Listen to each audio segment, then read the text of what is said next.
Ada orang yang diburu karena uang, ada juga yang diburu karena dendam. Tapi, pernahkah kalian membayangkan seseorang diburu hanya karena darah yang mengalir di dalam tubuhnya? Sebuah rahasia yang seharusnya menjadi anugerah justru berubah menjadi kutukan yang merenggut keluarga, cinta, bahkan masa depannya. Dan sejak saat itu, hidupnya tak pernah lagi sama.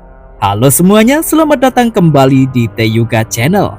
Hari ini kita akan membahas alur cerita sebuah film action thriller yang penuh pertarungan brutal, pengkhianatan, dan kisah cinta yang tragis dari negeri Sawadikap yang berjudul My Dearest Assassin yang rilis di tahun 2026. Langsung saja kita masuk ke ceritanya.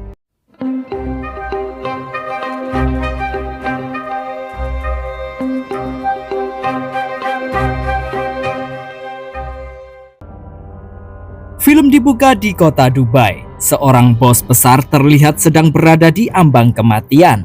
Satu-satunya harapan untuk menyelamatkan nyawanya adalah transfusi darah aurum, golongan darah yang sangat langka di dunia. Bagi mereka yang membutuhkannya, darah aurum bukan sekedar golongan darah biasa, melainkan penentu antara hidup dan mati. Bahkan, diperkirakan hanya sekitar 6,25 per sejuta persen populasi di dunia yang memiliki golongan darah tersebut. Demi mempertahankan hidup sang bos, seorang pria yang juga memiliki darah aurum dipaksa mendonorkan darahnya berulang kali. Darahnya terus diambil tanpa henti hingga kondisi tubuhnya semakin melemah. Meski dokter telah berkali-kali memperingatkan bahwa pengambilan darah secara berlebihan dapat merenggut nyawanya, bawahan sang bos yang kita sebut saja Tukiem sama sekali tidak peduli. Ia tetap memerintahkan agar darah pria itu terus dikuras hingga akhirnya meninggal dunia. Bahkan setelah pendonor tersebut tewas, Tukiem masih meminta dokter menyimpan organ-organ tubuhnya. Siapa tahu suatu hari nanti organ-organ itu masih bisa dimanfaatkan. Sayangnya, darah yang terkumpul masih belum cukup. Tanpa membuang waktu, Tukiem segera menghubungi seseorang untuk mencari pemilik darah aurum lainnya. Cerita kemudian berpindah ke Vietnam. Orang yang menerima tugas itu adalah seorang pemburu bayaran bernama Pruek. Ia disewa khusus untuk memburu siapapun yang memiliki golongan darah aurum. Penyelidikannya membawanya ke rumah seorang gadis kecil bernama Lan yang hidup bersama kedua orang tuanya. Tanpa memberi kesempatan sedikit pun, Pruek bersama anak buahnya langsung menyerbu rumah tersebut dan membantai kedua orang tua Lan. Saat hendak membawa Lan pergi, gadis kecil itu mencoba memberikan perlawanan. Dengan sepotong kayu, ia berhasil menusuk tangan Pruek. Namun keberaniannya harus dibayar mahal. Di tengah kekacauan, Pruek menempelkan laras pistol panas ke leher Lan hingga meninggalkan bekas luka bakar yang kelak menjadi tanda yang mudah dikenali. Di saat yang sama, sekelompok pembunuh bayaran dari House 89 ternyata juga sedang memburu keberadaan Lan. Sebelum Pruek sempat membawa gadis itu pergi, kelompok tersebut datang dan langsung menyerang. Mereka dipimpin oleh Poh, seorang pria yang ternyata memiliki hubungan dengan kedua orang tua Lan. Begitu melihat pasangan itu telah tergeletak tak bernyawa, Poh dan anak buahnya langsung menghujani Pruek beserta pasukannya dengan serangan tanpa ampun. Pertarungan sengit pun pecah. Satu persatu anak buah Pruek berhasil dilumpuhkan hingga tak ada yang tersisa. Menyadari dirinya kalah jumlah, Pruek memilih melarikan diri demi menyelamatkan nyawanya. Setelah keadaan berhasil diamankan, Poh membawa Lan ke markas House 89 yang berada di Bangkok. Sementara itu, Pruek tidak punya pilihan selain melanjutkan misinya. Karena bayaran sudah diterima, Tukiem memaksanya untuk terus memburu pemilik darah aurum sampai berhasil menemukannya. Sesampainya di markas House 89, Lan yang masih trauma dan tidak mengerti bahasa Thailand langsung mengamuk. Ia berusaha melarikan diri karena mengira dirinya kembali diculik. Beruntung, seorang anak laki-laki bernama Pran, putra Poh, berhasil menenangkannya. Setelah itu, anak buah Poh mengobati luka-luka di tubuh Lan sekaligus memeriksa sampel darahnya. Hasilnya membuktikan bahwa Lan memang memiliki golongan darah aurum. Karena alasan itulah, Poh meminta Pran untuk selalu menjaga Lan. Seiring berjalannya waktu, Lan mulai terbiasa dengan kehidupan barunya di House 89. Di sana, ia juga bertemu dengan M, seorang anak yatim piatu yang dibesarkan oleh House 89 sejak kecil. Tahun demi tahun berlalu, Lan, Pran, dan M tumbuh bersama hingga dewasa.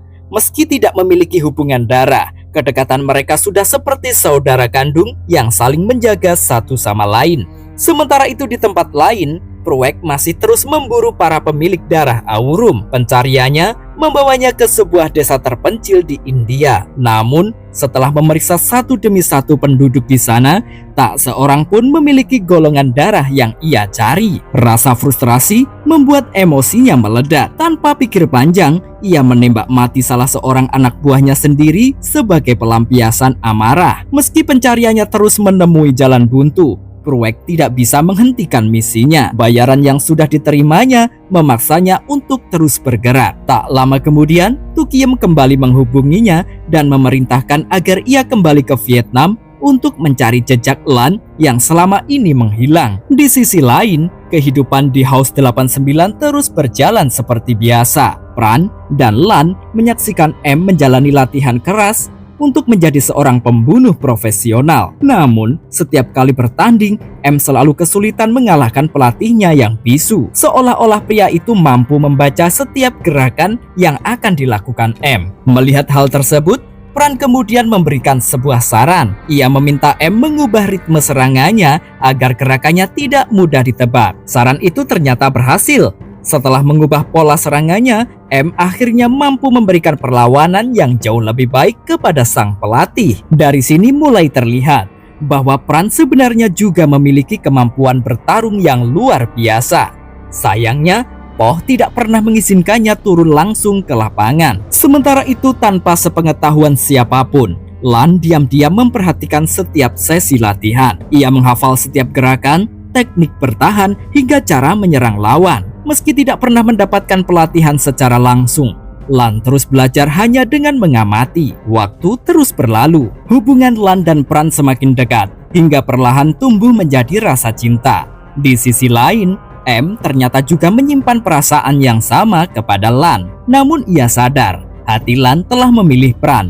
Karena itu, M memilih memendam perasaannya dan tetap mendukung kebahagiaan kedua sahabatnya. Suatu malam, House 89 menerima sebuah misi untuk menghabisi seorang target penting yang dijaga oleh 4 pengawal bersenjata. Di saat yang sama, kelompok pembunuh bayaran Mala yang dipimpin oleh Chaba bersama rekannya Blue ternyata juga memburu target yang sama. Melihat wajah M yang belum pernah dikenali musuh, Poh akhirnya memutuskan membawanya dalam misi pertamanya. Sementara seluruh anggota House 89 berangkat menjalankan misi, markas pun menjadi jauh lebih sepi. Kesempatan itu dimanfaatkan oleh Pran untuk mengajak Lan keluar secara diam-diam. Bagi Lan, ini adalah pertama kalinya ia benar-benar menikmati dunia luar setelah bertahun-tahun hidup di dalam markas. Di lokasi misi, M berhasil menyusup tanpa menimbulkan kecurigaan.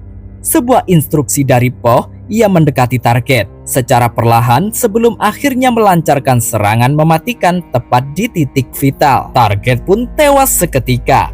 Misi pertama M berhasil diselesaikan dengan sangat baik. Di malam yang sama, secara kebetulan Pruek juga sedang berada di Bangkok. Namun kali ini ia bukan sedang berburu. Ia sedang menjual piringan hitam langka kepada seorang kolektor. Sementara itu, Lan menikmati malam yang mungkin menjadi malam paling membahagiakan dalam hidupnya. Ia berjalan menyusuri kota bersama Pran, mencicipi berbagai makanan, bermain hujan, dan menikmati kebebasan yang selama ini tidak pernah ia rasakan. Namun tanpa mereka sadari, bahaya sedang mengawasi dari kejauhan. Saat Lan berteduh bersama Pran, Pruek tidak sengaja melihat bekas luka bakar di leher gadis itu. Seketika, ia langsung mengenali tanda tersebut. Tanpa membuang waktu, Pruek diam-diam mengikuti mereka hingga akhirnya mengetahui lokasi markas House 89. Namun ia sadar tidak mungkin menyerbu markas itu sendirian. Karena itulah ia mendatangi markas kelompok Mala. Pruek menawarkan bayaran kepada Chaba dan kelompoknya untuk membantunya merebut LAN dari House 89. Awalnya, Chaba sempat ragu menerima tawaran tersebut. Namun begitu mengetahui lawannya adalah House 89, ia langsung berubah pikiran. Baginya, ini adalah kesempatan yang sempurna untuk menghancurkan kelompok saingannya itu. Keesokan harinya, Poh memanggil Pran setelah mengetahui bahwa putranya diam-diam membawa LAN keluar dari markas. Tanpa bisa lagi menahan kekesalannya, Pran meluapkan seluruh isi hatinya. Ia mempertanyakan mengapa selama ini dirinya hanya diberi tugas menjaga LAN, sementara M sudah diperbolehkan turun langsung menjalankan misi. Namun, Poh memiliki alasannya sendiri. Menurutnya, LAN bukan gadis biasa. Sejak kecil, ia telah menjadi target banyak pihak karena golongan darah aurum yang mengalir di tubuhnya. Itulah sebabnya Poh selalu mempercayakan keselamatan LAN kepada Pran. Sayangnya penjelasan itu tidak mampu meredakan amarah Pran. Perdebatan mereka semakin memanas hingga nyaris berubah menjadi pertengkaran antara ayah dan anak. Malam harinya, Pran akhirnya mengambil keputusan besar. Ia berniat membawa LAN pergi meninggalkan House 89 agar mereka bisa memulai kehidupan baru yang jauh dari semua pertumpahan darah. Namun, rencana itu belum sempat terwujud. Tiba-tiba ledakan besar mengguncang markas House 89. Pruek bersama kelompok Mala melancarkan serangan dari berbagai arah. Ledakan pertama langsung menghantam pintu masuk dan menghempaskan LAN yang baru saja hendak pergi bersama Pran. Dalam hitungan detik, baku tembak pun pecah di seluruh penjuru markas. Seluruh anggota House 89 segera mengambil posisi dan berusaha mempertahankan markas mereka. Pran langsung berlari melindungi LAN, sementara M ikut bergabung membantu menghalau para penyerang. Di tengah kekacauan itu, pandangan LAN tiba-tiba tertuju kepada Pruek. Dalam sekejap, seluruh kenangan masa kecilnya kembali terbayang. Ia langsung mengenali pria yang telah membunuh kedua orang tuanya. Amarah yang selama bertahun-tahun dipendam akhirnya meledak. Tanpa memikirkan keselamatannya sendiri, LAN merebut pistol milik Pran, lalu menembaki Pruek secara membabi buta. Namun tindakannya justru membuka celah bagi musuh. Memanfaatkan kelengahan itu, Chaba bergerak cepat dan menusukkan pisaunya tepat ke dada Pran. Melihat putranya terluka, Pak Poh segera maju memberikan perlindungan. Sayangnya, ia juga terkena tembakan saat mencoba menyelamatkan mereka. Dalam keadaan terdesak, seluruh anggota House 89 terpaksa mundur menuju ruang operasi rahasia. Di dalam ruangan itu, dokter segera memeriksa kondisi Pran. Luka tusuk yang dideritanya menyebabkan pendarahan hebat. Yang lebih buruk lagi, Pran ternyata mengidap hemofilia sehingga darahnya sangat sulit membeku. Di saat yang sama, terungkap sebuah fakta mengejutkan. Pran juga memiliki golongan darah aurum sama seperti LAN. Tanpa membuang waktu, dokter segera mengambil darah LAN untuk menyelamatkan nyawa Pran. Sementara proses transfusi berlangsung, anggota House 89 lainnya mati-matian mempertahankan pintu ruang operasi agar musuh tidak berhasil masuk. Disinilah rahasia yang selama ini disembunyikan akhirnya terbongkar. Ternyata salah satu alasan Poh membawa LAN sejak kecil bukan hanya untuk menyelamatkannya, tetapi juga menjadikan darahnya sebagai cadangan jika suatu hari Pran membutuhkannya. Kenyataan itu membuat LAN terpukul. Selama ini, ia mengira House 89 adalah keluarga yang menyelamatkan hidupnya. Namun kini ia mengetahui bahwa sejak awal dirinya juga dianggap sebagai harapan terakhir untuk menyelamatkan Pran. Meski rela mendonorkan darah demi orang yang dicintainya, LAN tidak bisa menerima kenyataan bahwa semua itu disembunyikan darinya selama bertahun-tahun. Sementara itu, di luar ruang operasi, pertempuran masih berlangsung semakin brutal. Satu demi satu anggota House 89 mulai berguguran karena kalah jumlah. Bahkan pelatih M yang selama ini dikenal sebagai petarung tangguh berhasil ditangkap oleh kelompok Mala.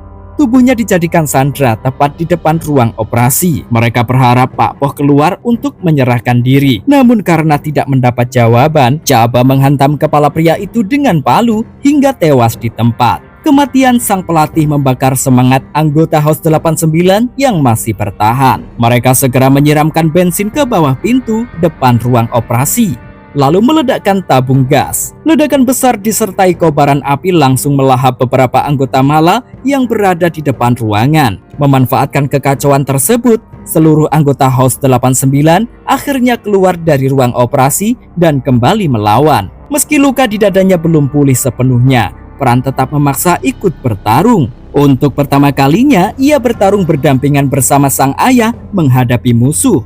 Sayangnya, jalan keluar markas telah diretas, sehingga seluruh pintu otomatis terkunci. Menyadari hanya ada satu cara agar keluarganya bisa selamat, Pak Poh mengambil keputusan paling berat dalam hidupnya. Ia memilih mengorbankan dirinya.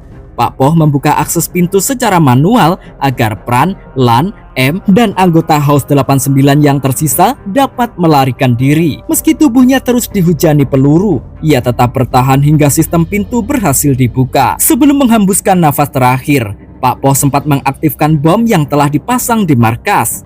Ledakan dahsyat pun mengguncang seluruh bangunan tepat saat para musuh mulai mendekatinya.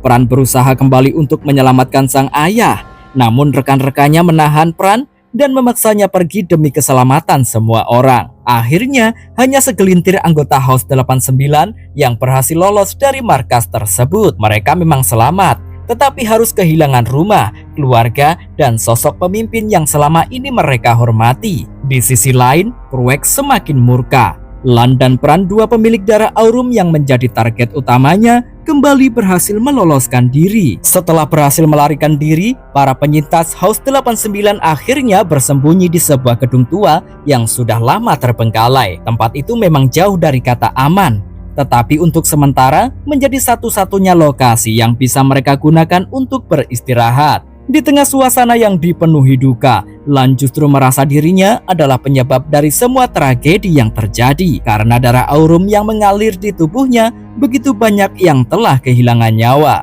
Merasa hanya membawa malapetaka, Lan memutuskan pergi meninggalkan mereka. Namun, langkahnya segera dihentikan oleh M.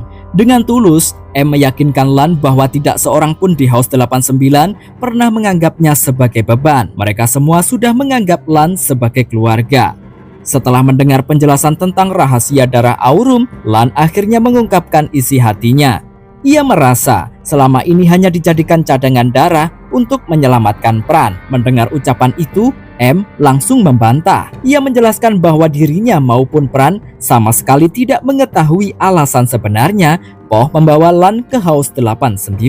Bagi mereka, Lan tetaplah keluarga yang telah tumbuh bersama sejak kecil. Tak lama kemudian, Pran meminta salah seorang anak buah kepercayaan Pak Poh, sebut saja Martono, untuk membantu mencarikan tempat tinggal yang aman bagi Lan. Bahkan, Poh ternyata telah menyisihkan sejumlah uang khusus agar Lan bisa memulai hidup baru jika suatu hari nanti keadaan menjadi terlalu berbahaya. Sayangnya, sang dokter segera mematahkan harapan itu. Menurutnya, selama identitas Lan sebagai pemilik darah Aurum sudah diketahui, tidak akan ada tempat yang benar-benar aman. Cepat atau lambat, orang-orang seperti Pruek pasti akan menemukannya. Mendengar kenyataan tersebut, Pran kemudian meminta maaf kepada Lan atas semua rahasia yang selama ini disembunyikan oleh ayahnya. Meskipun begitu, Lan sadar bahwa terus melarikan diri bukan lagi sebuah pilihan. Ia tidak ingin orang-orang yang dicintainya kembali menjadi korban hanya karena dirinya tidak mampu melawan. Dengan penuh keyakinan, Lan meminta Pran mengajarinya bertarung, bahkan membunuh. Awalnya permintaan itu ditolak. Menurut mereka, menjadi pembunuh profesional bukan sesuatu yang bisa dipelajari dalam waktu singkat. Namun, Lan tidak menyerah. Ia kemudian memperlihatkan kemampuannya yang selama ini dipelajarinya secara diam-diam, tanpa pernah mengikuti latihan resmi. Lan ternyata telah menghafal hampir seluruh teknik bertarung hanya dengan mengamati latihan Pran dan M selama bertahun-tahun. Kemampuan membaca gerakan lawan, kelincahan, hingga refleksnya membuat semua orang terkejut. Melihat bakat alami yang dimiliki Lan, Pran akhirnya mengubah keputusannya. Sejak saat itu, latihan berat pun dimulai. Lan digembleng tanpa mengenal belas kasihan. Ia berlatih membangun kekuatan fisik, menguasai berbagai jenis senjata api, melempar pisau dengan akurat, bertarung jarak dekat, hingga mempelajari cara menyerang titik-titik vital lawan. Hari demi hari berlalu. Meski tubuhnya berkali-kali tumbang karena kelelahan, Lan selalu bangkit dan kembali berlatih. Tekadnya hanya satu, Ia tidak ingin lagi menjadi orang yang selalu dilindungi. Ia ingin menjadi seseorang yang mampu melindungi orang-orang yang dicintainya. Bahkan karena terlalu kelelahan, setelah menjalani latihan tanpa henti, Lan tertidur di meja makan saat masih memegang sendok di tangannya. Pemandangan itu membuat suasana yang sempat dipenuhi kesedihan berubah menjadi sedikit hangat. Di sisi lain, Pran diam-diam mengajak M berbicara secara pribadi. Ia tahu selama ini M menyimpan perasaan kepada Lan. Karena itulah, Pran menyampaikan sebuah permintaan yang terdengar seperti pesan terakhirnya. Jika suatu hari dirinya gagal bertahan hidup, ia berharap M bersedia menjaga Lan dan memastikan perempuan itu tidak kembali hidup sendirian. Sementara itu, Pruek akhirnya berhasil menemukan jejak para penyintas House 89. Ia melacak kendaraan yang mereka gunakan hingga mengetahui lokasi persembunyian mereka. Namun tanpa disadari Pruek, semua itu memang bagian dari rencana Pran. Informasi tersebut sengaja dibiarkan bocor. Mereka ingin memancing Pruek datang ke tempat yang telah dipersiapkan sebagai medan pertempuran terakhirnya. Menjelang malam, Pran kembali melatih Lan. Kali ini bukan tentang teknik bertarung, melainkan cara menghabisi lawan hanya dengan satu kesempatan. Ia menunjukkan titik paling mematikan yang berada tepat di bawah dagu. Menurut Pran, dalam pertarungan hidup dan mati, satu serangan yang tepat jauh lebih berharga daripada puluhan serangan yang sia-sia. Latihan malam itu menjadi momen yang begitu emosional. Pran dan Lan sama-sama menyadari bahwa pertempuran besar sudah berada di depan mata. Mereka tidak tahu apakah masih memiliki kesempatan untuk bertemu setelah semuanya berakhir. Perasaan yang selama ini mereka pendam akhirnya tak lagi bisa disembunyikan. Malam itu, keduanya menghabiskan waktu bersama untuk pertama kalinya sebagai sepasang kekasih. Mereka bercocok tanam, seolah ingin menyimpan kenangan terakhir jika takdir memisahkan mereka esok hari. Keesokan paginya, Pran mulai menyusun strategi. Kali ini mereka tidak akan terus melarikan diri. Mereka memutuskan menghadapi musuh secara langsung di lokasi yang telah dipenuhi berbagai jebakan. Pertempuran terakhir pun tinggal menunggu waktu dimulai. Keesokan harinya, Pran dan kelompoknya telah bersiap menghadapi pertempuran terakhir. Kali ini mereka tidak lagi memilih melarikan diri. Sebaliknya, mereka justru memancing Pruek dan kelompok Mala datang ke lokasi yang sudah dipenuhi berbagai jebakan. Tak lama kemudian, Pruek tiba bersama seluruh pasukannya. Di hadapan anak buahnya, ia kembali mengingatkan satu hal. Lan dan Pran tidak boleh dibunuh. Apapun yang terjadi, keduanya harus tetap hidup. Karena darah aurum yang mengalir di tubuh mereka jauh lebih berharga daripada nyawa siapapun. Begitu seluruh pasukan memasuki kompleks bangunan, sebuah mobil rongsokan perlahan melaju ke arah mereka. Tanpa menaruh curiga, beberapa anggota Mala langsung mendekatinya. Namun sesaat kemudian, boom! Ledakan dahsyat langsung mengguncang area tersebut. Mobil itu ternyata telah dipenuhi bahan peledak dan menjadi sinyal dimulainya pertempuran terakhir. Baku tembak langsung pecah dari segala arah. Meski jumlah mereka jauh lebih sedikit, para anggota House 89 berhasil memanfaatkan setiap sudut bangunan sebagai posisi bertahan. Berbagai jebakan yang telah dipersiapkan sebelumnya juga mulai memakan korban dari pihak lawan. Di tengah kekacauan itu, kemampuan Lan berkembang jauh melampaui dugaan. Berkat latihan tanpa henti, kini ia mampu menembak dengan akurasi luar biasa. Satu demi satu musuh berhasil dijatuhkannya dari kejauhan. Namun kemenangan itu harus dibayar mahal. Anggota House 89 kembali berguguran satu persatu. Sang dokter menjadi korban pertama. Salah seorang anggota Mala tiba-tiba menebas kakinya hingga ia terjatuh. Meski terluka parah, dokter itu masih sempat membalas dengan membunuh lawannya sebelum akhirnya menghembuskan nafas terakhirnya. Di sisi lain, M bergerak tanpa ampun. Dengan ketenangan yang mengerikan, ia menghabisi setiap anggota Mala yang mencoba mendekatinya. Kemampuannya benar-benar menunjukkan mengapa ia disebut sebagai pembunuh terbaik House 89. Sementara itu, Blue berhasil menemukan Martono. Setelah pertarungan singkat, Martono akhirnya gugur di tangan Blue. Belum puas, Blue langsung mengarahkan senjatanya kepada Pran. Namun tepat sebelum peluru ditembakkan, M datang tepat waktu. Tanpa ragu, ia mendorong Blue hingga keduanya terjatuh dari lantai 3 bangunan. Benturan keras membuat tubuh mereka sama-sama terluka parah. Dengan sisa tenaga yang dimilikinya, M mengeluarkan pisaunya dan menyayat leher Blue hingga pria itu tewas seketika. Melihat rekannya terbunuh, Chaba langsung mengamuk. Ia berusaha mengejar M untuk membalas dendam, namun langkahnya dihentikan oleh Pran. Pertarungan sengit pun tak terhindarkan. Untuk pertama kalinya, Pran memperlihatkan seluruh kemampuan bertarung yang selama ini tidak pernah ia tunjukkan. Serangan demi serangan berhasil dipatahkan. Hingga akhirnya, Pran berhasil mengalahkan Chaba dan menjatuhkannya dari ketinggian. Di tempat lain, Lan akhirnya berhadapan langsung dengan Pruek. Inilah momen yang telah ia tunggu selama bertahun-tahun. Awalnya, Lan masih kesulitan menghadapi pengalaman Pruek yang jauh lebih matang. Namun sedikit demi sedikit, ia mulai membaca pola serangan lawannya. Semua latihan yang dijalaninya akhirnya membuahkan hasil. Lan berhasil melukai Pruek. Tanpa memberi kesempatan bangkit, ia menghujani tubuh pria itu dengan serangan pisau ke tepat titik-titik vital. Setelah bertahun-tahun hidup dalam bayang-bayang trauma, akhirnya Lan berhasil membalas kematian kedua orang tuanya dengan tangannya sendiri. Pertempuran pun berakhir. Hanya Lan, Pran, dan M yang masih bertahan hidup. Mereka segera meninggalkan tempat itu menggunakan sebuah mobil. Namun ketika mobil mulai melaju, tiba-tiba terdengar suara tembakan. Ternyata Chaba masih hidup. Peluru yang ditembakannya menghantam tubuh Lan hingga membuatnya terluka sangat parah. Pran segera menghentikan mobil. Karena tidak ada rumah sakit yang bisa dijangkau tepat waktu, ia mengambil keputusan nekat. Dengan peralatan seadanya, Pran melakukan transfusi darah secara langsung kepada Lan. Ia tahu keputusan itu bisa merenggut nyawanya. Terlebih lagi, dirinya mengidap hemofilia.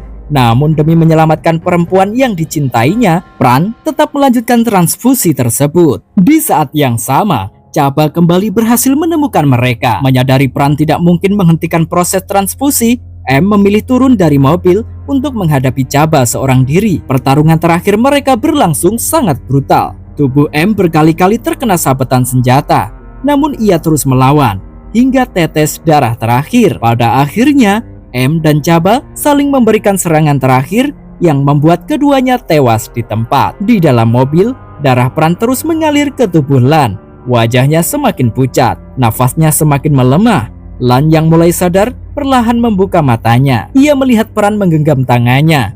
Dengan suara yang hampir tak terdengar, Pran meminta Lan menjalani hidup sesuai keinginannya sendiri. Setelah mengucapkan kata-kata itu, Lan memejamkan mata. Keesokan paginya, Lan akhirnya benar-benar tersadar. Di sampingnya, Pran telah meninggalkan dirinya untuk selamanya. Dia telah meninggal dunia. Pria yang paling dicintainya rela mengorbankan seluruh hidupnya agar dirinya tetap bisa bertahan hidup. Tangis wanita itu pun pecah. Semua kenangan bersama Pran kembali terlintas di benaknya. Mulai dari pertama kali mereka bertemu, tumbuh bersama, saling mencintai, hingga malam terakhir yang mereka habiskan berdua.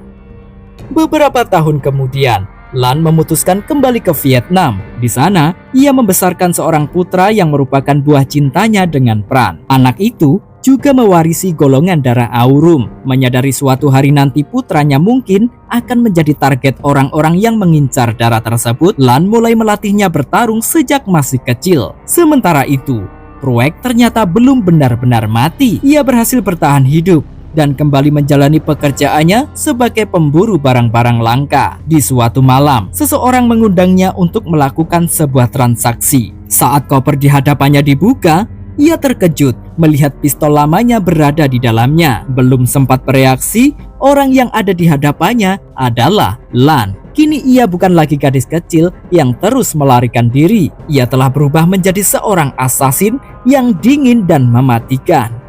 Tanpa mengucapkan banyak kata, Lan melompat ke atas meja. Dalam satu gerakan cepat, pisau di tangannya langsung menembus tenggorokan Pruek. Kali ini, pria yang telah menghancurkan hidupnya benar-benar tewas. Dendam yang dipendam selama bertahun-tahun akhirnya benar-benar berakhir.